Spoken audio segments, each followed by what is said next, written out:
Mesdames, Messieurs, bienvenue à l'émission Toute la Bible en parle.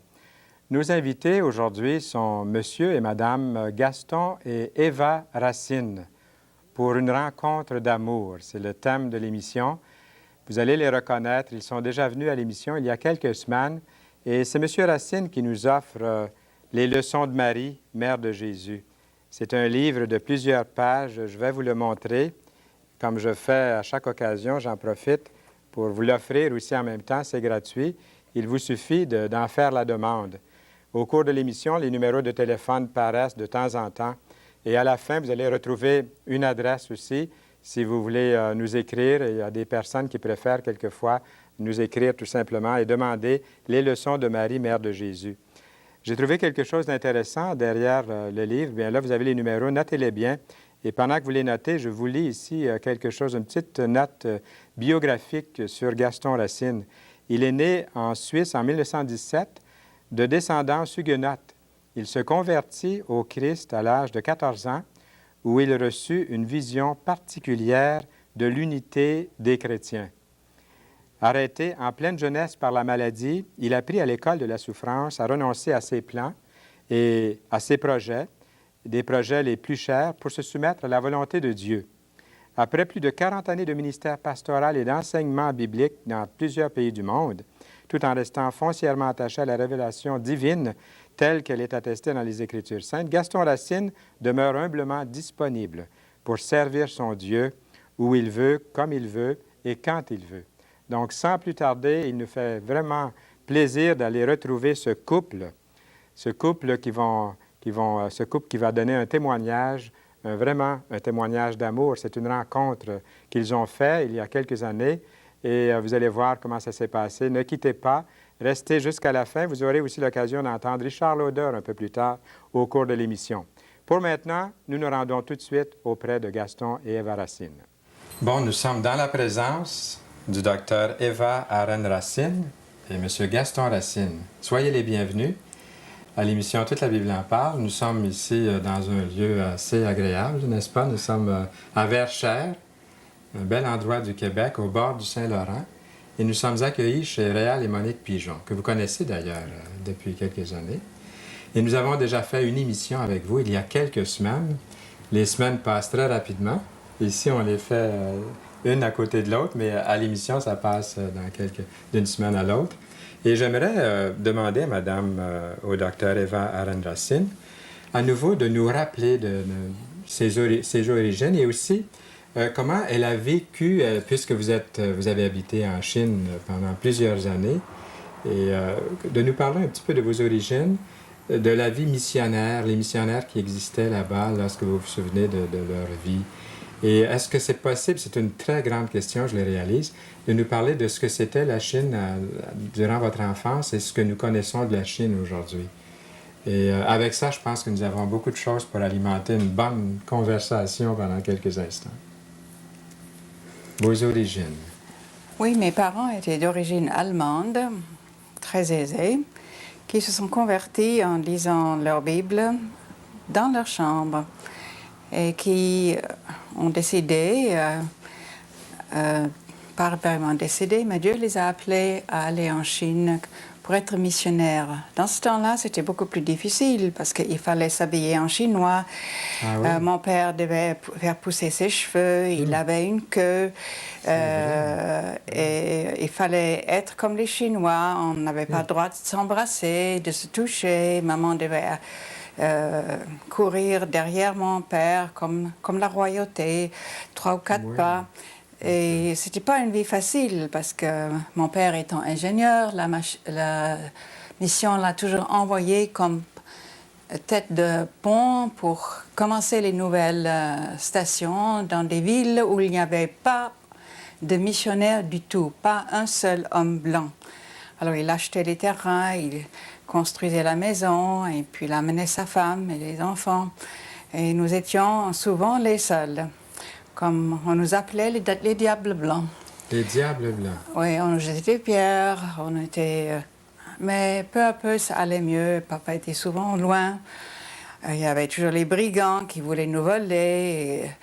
Et la nuit, quelquefois, on se réveillait, on les entendait scier et rôder autour de la maison. On disait à maman, qu'est-ce qui se passe? Elle dit, oh, ne vous en faites rien, mes enfants. Ce sont juste les brigands qui veulent voler nos poulets. Mais soyez tranquilles, les anges de l'Éternel sont là. Endormez-vous. Elle était bien pieuse. Et c'est comme ça, la vie s'est passée, déroulée. J'ai jamais connu le stress en Chine. Je l'ai connu quand je suis venue à McGill pour faire mes études. Pas parce que j'ai été stressée moi-même, mais j'ai vu les autres qui étaient stressés. Mon père et ma mère nous ont toujours appris que nous avions un bon père dans les cieux. Et c'est toujours à lui qu'il fallait aller avec les problèmes. Oui. Et j'ai jamais demandé un avis à personne. J'ai toujours demandé à Dieu. Dans les études, dans mes choix d'amis, dans n'importe quoi.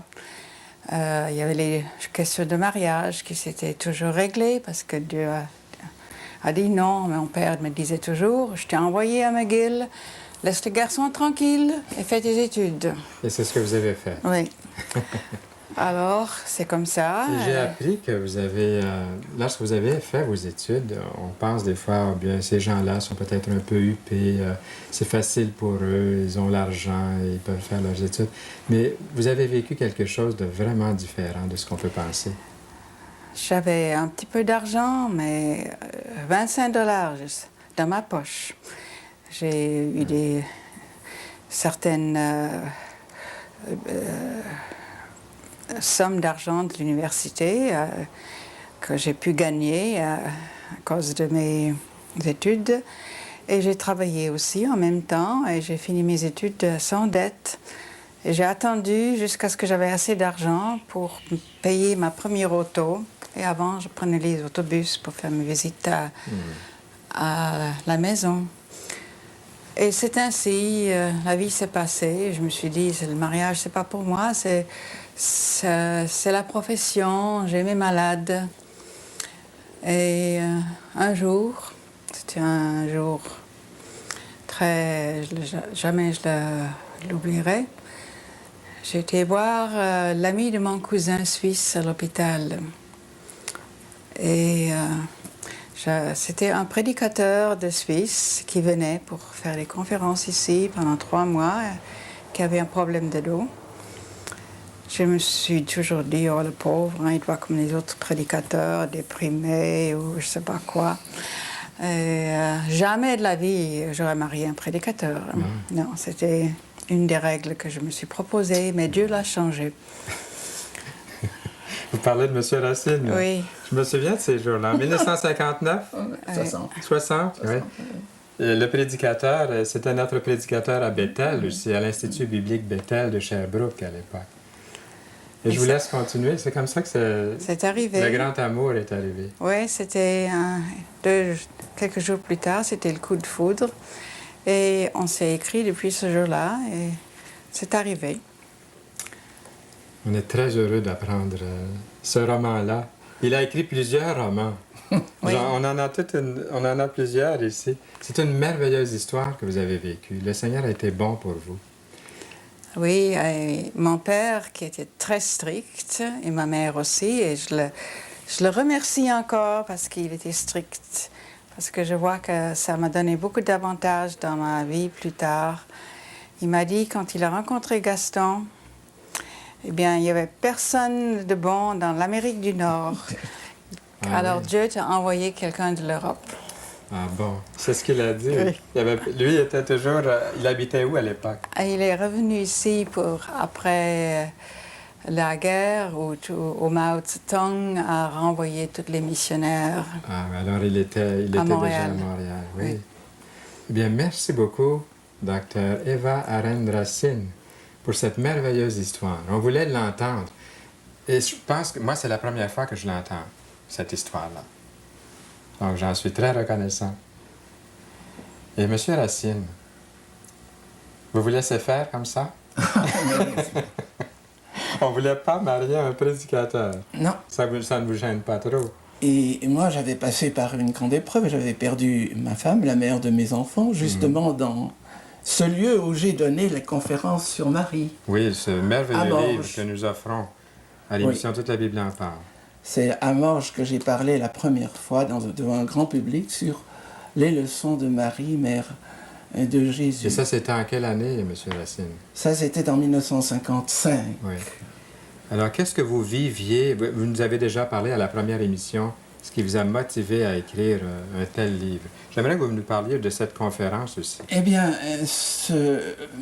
après avoir donné ce message, on a demandé qu'il soit imprimé, je l'ai imprimé, je l'ai fait imprimer, et puis il s'est répandu. Et alors, évidemment, parmi les catholiques, il y a eu un grand intérêt qu'un protestant écrive sur Marie. Ainsi, j'ai pu voir à 3 reprises le cardinal Sunas à Malines-Bruxelles, qui m'a beaucoup encouragé, et puis Monseigneur Le Bourgeois, l'évêque d'Autun, qui m'a dit que chaque jour il prierait pour moi, qui connaissait très bien le milieu qui m'avait vu naître et qu'il comprenait les souffrances que j'avais pu endurer, parce que justement ce que mon père m'avait dit, donc qu'il avait prié avant ma naissance pour que je ne sois pas l'homme d'un milieu, mais l'homme de Dieu, eh bien, allait m'apporter beaucoup de souffrances. Et ce qui m'avait frappé dans mes lectures pendant ma maladie d'auteurs catholiques, c'est que eux aussi, dans leur propre Église, n'ont pas été compris. Et je me souviendrai toujours d'une phrase de mon père qui me disait « Si tu veux être un serviteur de Dieu, accepte que tout le monde vienne s'essuyer les pieds sur toi. » Est-ce que c'est pas un peu ce qui est arrivé à Martin Luther?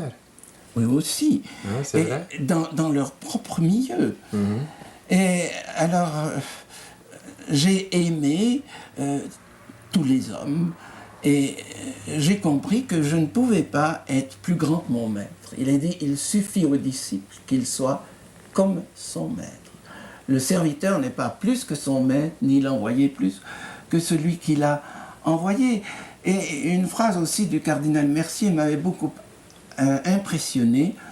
Pour s'aimer, il faut se connaître, et pour se connaître, il faut aller vers l'autre. Et c'est ce que j'ai essayé de faire. Est-ce que ça vous a apporté certaines difficultés dans les milieux protestants? Alors, dans mon propre milieu, à l'âge de 30 ans, j'ai été exclu de ma communauté. Et alors, je suis devenu le frère de la rue, du trottoir. Et j'ai continué en disant au Seigneur, bien, si c'est toi qui m'as appelé, tu y pourvoiras, et il y a pourvu, jusqu'à maintenant. Et arrivé peut-être au soir de la vie, eh bien, je peux rendre ce témoignage que le Seigneur n'abandonne pas les siens. Et je disais que ce qui m'a beaucoup frappé dans la vie de Marie, c'est qu'on peut faire un parallèle entre la vie d'Ève, qui a été visitée par le serpent, et la vie de Marie, qui a été visitée par l'ange, n'est-ce pas? Alors qu'Ève a désobéi, Marie a dit son oui au Seigneur. Et en disant son oui, elle risquait sa propre vie. Qui allait croire qu'elle était enceinte du Saint-Esprit? Et alors, j'ai vu là comme un tableau de ce qu'était la nouvelle naissance.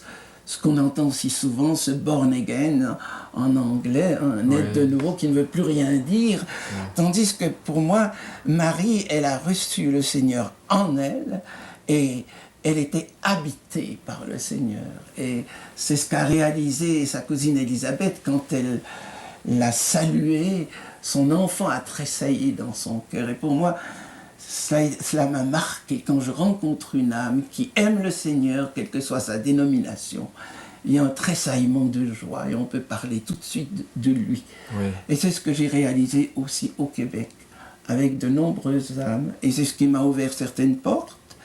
Et c'est ce livre qui m'a fait être invité par le Congrès charismatique catholique en 1979 pour parler le dimanche matin au Stade olympique.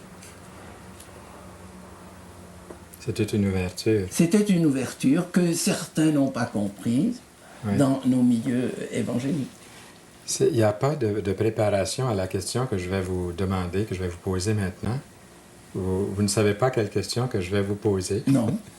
Lorsque Marie a dit au Seigneur, « Faites tout ce qu'il vous dira », qu'est-ce que c'est qu'elle voulait dire? Ou qu'est-ce que le Seigneur Jésus-Christ pourrait nous dire? Ou dire à mon ami, à votre ami qui est peut-être aujourd'hui à l'écoute, qui voudrait savoir, mais qu'est-ce que Marie veut dire par « Faites tout ce qu'il vous dira » ? Eh bien, obéissez à l'enseignement qu'il vous donne dans l'Évangile. Et le premier, c'est aimez-vous les uns les autres. Et la preuve de l'amour, si vous m'aimez, gardez mes commandements. Et si nous gardons ces commandements, il demeurera en nous et nous demeurerons en lui. Nous sommes donc habités. Et c'est à Jérusalem, je termine par cela, que j'ai eu un jour dans un groupe que nous conduisions une véritable révélation. On m'avait demandé de parler à Golgotha des 7 paroles et quand je suis arrivé à une de ces paroles de Jésus, alors que sa mère est là près de la croix, il voit sa mère et il dit à Jean, « Femme, voilà ton fils, fils, voilà ta mère ». Et dès ce moment-là, il l'a pris chez lui. Et j'ai eu le sentiment, nous, dans un certain protestantisme, nous n'avons pas pris Marie chez nous. Ah oui. Et nous avons manqué ces leçons d'humilité, de sérénité et d'obéissance qu'elle nous donne dans toute sa vie. Alors, c'est ce qu'elle voulait. Vous vouliez dire quelque chose, madame? Elle a dit dans ce qu'elle a, de son Magnificat, « Mon Seigneur ». Oui, Ah, là, elle a appelé Jésus mon Seigneur. c'était une personne, en tout cas dans les milieux évangéliques et protestants, que peut-être on n'entend pas beaucoup de messages. Et votre livre, Les leçons de Marie, va être comme une fenêtre qui s'ouvre pour inviter Marie à, pas l'inviter d'une façon, je dirais, idolâtrée, Non. mais plutôt comme la mère de Jésus. Qui est-elle? Pourquoi dit-elle « Faites tout ce qu'il vous dira » ? Nous avons de grandes choses à apprendre du message de Marie. Si on avait écouté son message... Et elle se trouvait finalement dans l'attente, après la résurrection de son fils, à la Pentecôte, avec les disciples et ses frères. Oui, oui. On ne la priait pas, mais elle priait avec. Avec eux. Et nous prions avec. Et lorsque le Saint-Esprit est venu à la Pentecôte, elle était là avec les autres. C'est puissant. Il n'y a pas de discrimination de fait. Dieu n'est pas le Dieu des morts, mais des vivants, et pour lui tous vivent. Et nous sommes environnés de cette nuée de témoins, dont Marie et les patriarches même. Nous vivons ensemble. Je pense que ça conclut très très bien notre entretien d'aujourd'hui. Madame Racine, merci beaucoup. Vous ne courez pas derrière votre mari, là, comme faisaient les Chinois jadis, mais vous l'accompagnez partout. Pas toujours. Pas toujours. Non. Vous avez une vie quand même très étroite. Vous formez une équipe de serviteurs dans le ministère que vous exercez ensemble. Alors, je vous remercie de tout cœur et puis soyez toujours les bienvenus à l'émission. Si après l'émission, vous dites qu'il y avait encore quelque chose qu'on aurait voulu dire, vous êtes toujours les bienvenus. L'invitation est lancée. Merci. À bientôt. Nous retournons maintenant en studio. Voilà, c'était Gaston et Eva Racine que nous aimons beaucoup, beaucoup. Et sûrement, vous avez appris à les aimer. C'est une rencontre d'amour qu'on a fait avec eux. Et je vais vous montrer le livre que Gaston Racine nous offre, « Les leçons de Marie, mère de Jésus ». C'est un livre que nous vous offrons. Ça nous fait vraiment plaisir. Il y en a une bonne quantité. Et vous pouvez composer des numéros de téléphone qui vont paraître tout à l'heure. Et tout de suite les noter, même nous appeler après l'émission si nécessaire pour les recevoir. Et il nous fera plaisir de vous le faire parvenir. C'est gratuit dans plusieurs villes, comme vous voyez. Voilà la liste. Il y a aussi le Nouveau Testament en français courant que nous vous offrons de la Société biblique canadienne si vous ne possédez pas déjà un Nouveau Testament. Alors, ce sont vos numéros, ce sont aussi des livres qui vous appartiennent. Il vous suffit d'en faire la demande. Il y a 3 lignes ici. Il dit sur la pochette de son livre, « Marie a mis au monde son Fils, non pour qu'on parle d'elle, mais toujours de lui. Non pour qu'on regarde à elle, mais toujours à lui. Non pour qu'on l'aime, elle, mais toujours lui. » Est-ce que vous trouvez ça beau? Alors, si vous voulez en connaître un peu plus, il s'agit d'avoir le livre. Le livre ne coûte pas une fortune. C'est vrai que dans les librairies, il coûte quelque chose, mais nous vous l'offrons gratuitement à l'émission, à tous ceux qui en font la demande. Richard Lauder est avec nous. Nous l'aimons beaucoup aussi. Il a des pochettes ici sur la table. J'ai des pochettes de ses cassettes, je dis bien. Et celle qui va nous faire maintenant vient, je crois, de celle qu'on appelle « Son amour ». Et puis, aimeriez-vous accomplir quelque chose pour Dieu? Désirez-vous lui offrir quelque chose? Eh bien, sûrement, Richard Lauder va vous le dire maintenant.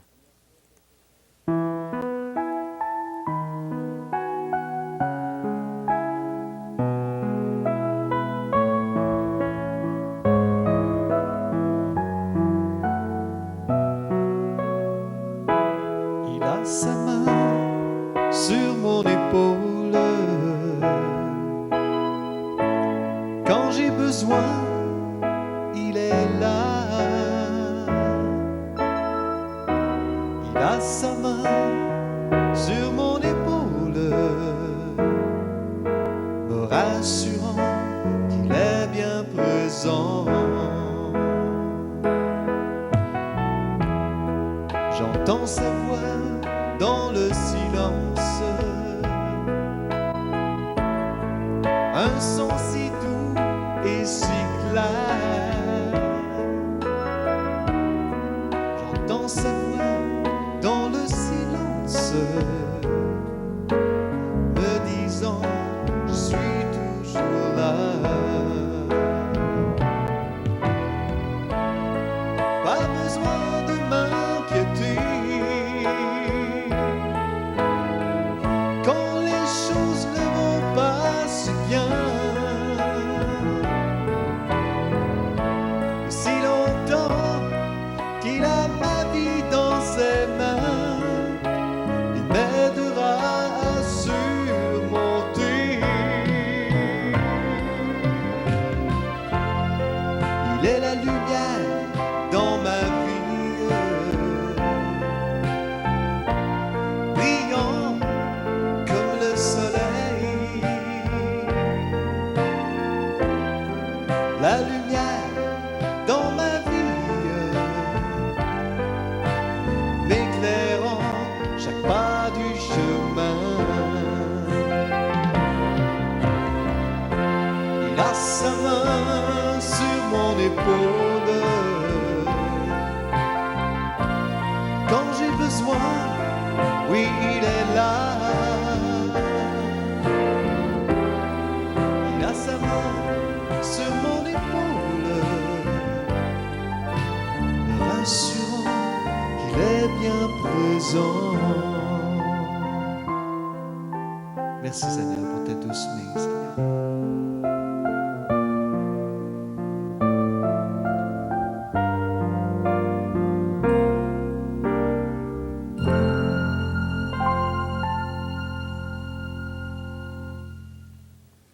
C'était Richard Lauder. Et s'il y a quelque chose que le Seigneur va accepter de votre part avec bonheur, avec joie, à tel point que les anges du ciel vont chanter, c'est de vous offrir vous-même à lui. Il a sa main sainte sur votre épaule et il attend que vous vous donniez à lui. J'ai ouvert le Nouveau Testament que nous vous offrons et j'ai lu ici le Cantique de Marie, quelques lignes seulement. Marie dit alors, « Mon âme loue la grandeur du Seigneur. Et mon cœur est plein de joie à cause de Dieu, mon Sauveur. » Elle a appelé Jésus, son Fils, elle l'a appelé son Sauveur. « Car il a bien voulu abaisser son regard sur moi, son humble servante.